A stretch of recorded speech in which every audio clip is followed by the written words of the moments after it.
Alright guys, this is Teenage Mutant Ninja Turtles for the Game Boy Advance, the 2003 game, not the 2007 game. I'll review that shortly. But, so this game came out in October of 2003.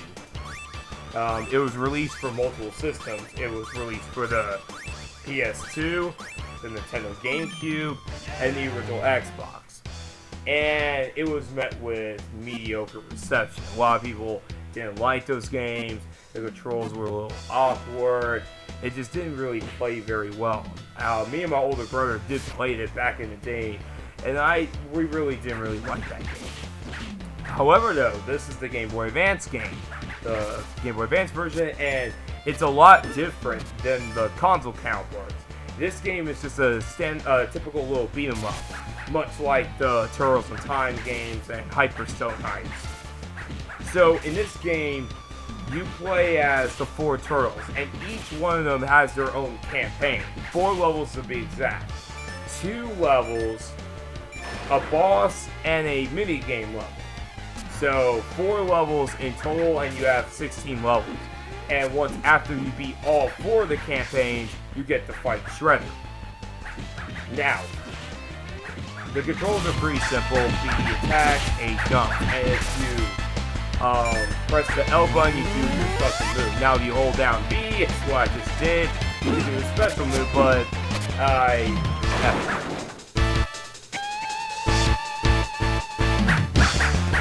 So I consider this game to be the last good Ninja Turtles game by Konami. There was a sequel that came out in 2004 for the Game Boy Advance, and it's not very good. It plays like Metal Gear. It's still a beat 'em up, but you have to collect crystals, and I don't know, will the game penalize you if you don't get all the crystals, so I can't tell you about that.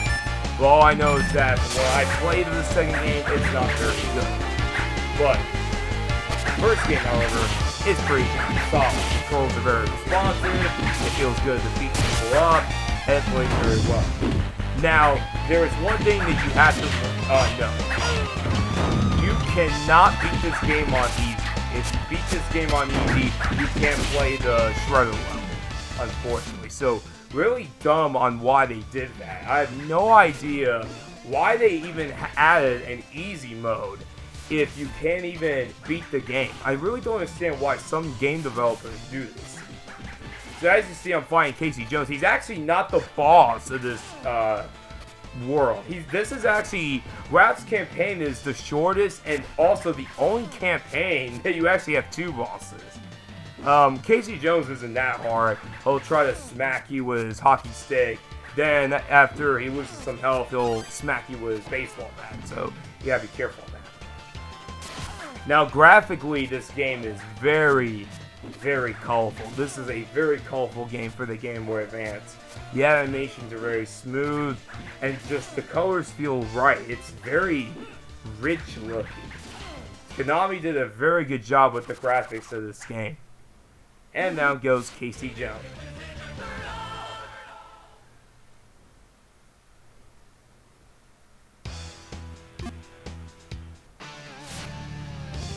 So, this is what I was talking about, the mini game.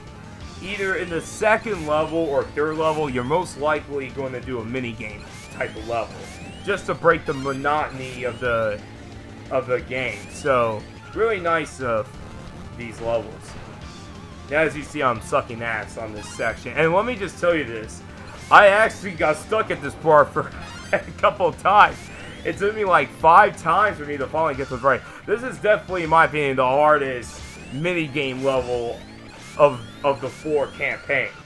Because this one, you have to know the level well. If not, you're going to lose this race, and ultimately, you can't go on to the next level. You got to do it all over again. Now, there is some checkpoints, so don't worry about dying. If you die, you go back to a certain checkpoint.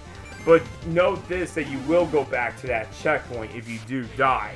Let's say you're almost done in a section level. If you die, you gotta do it all over again.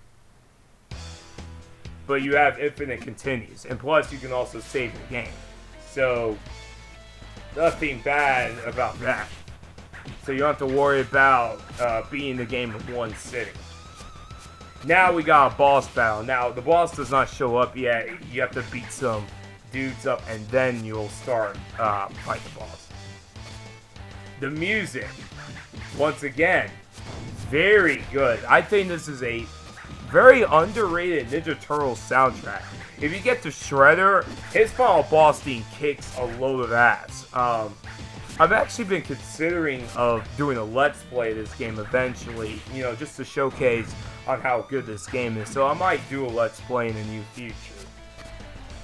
But yeah, the music is very well made. It has like the Turtles in Time theme for the Turtles in Time music for this game. It feels like you're playing Turtles in Time, but it also has the feel of the 2003 shit.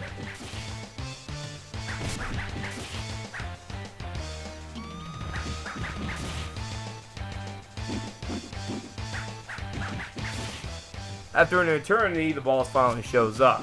And this boss is not too hard, but he does this ballerina move, and it can be a little bit annoying. But Casey Jones will help you out. Really cool boss battle. The bosses are pretty good fun too. Every fourfold is always a different boss, so I just want to point that out. Now, this game can be a little bit challenging. I wouldn't say it's hard, but it can be a little bit tricky though. So you gotta be a little bit careful on that. The good news about this game, it's a very common game. I see this game go for like $7 at max for the Game Boy Advance. I see this game all the time. It took me 3 copies to finally get a working game. I ended up getting a couple of messed up copies of this game, but I eventually found a good copy of this game. So if you see this game in the wild, I definitely recommend picking this one up. This is a very solid beat 'em up for the Game Boy Advance. And I consider this to be the last good Ninja Turtles game made by Konami, as they eventually fell apart with these Ninja Turtles games. Now, after you beat a campaign, you get a little icon. That means that you beat the campaign. So anyway, guys, hope you enjoyed this review. I catch you guys on my next video. Peace.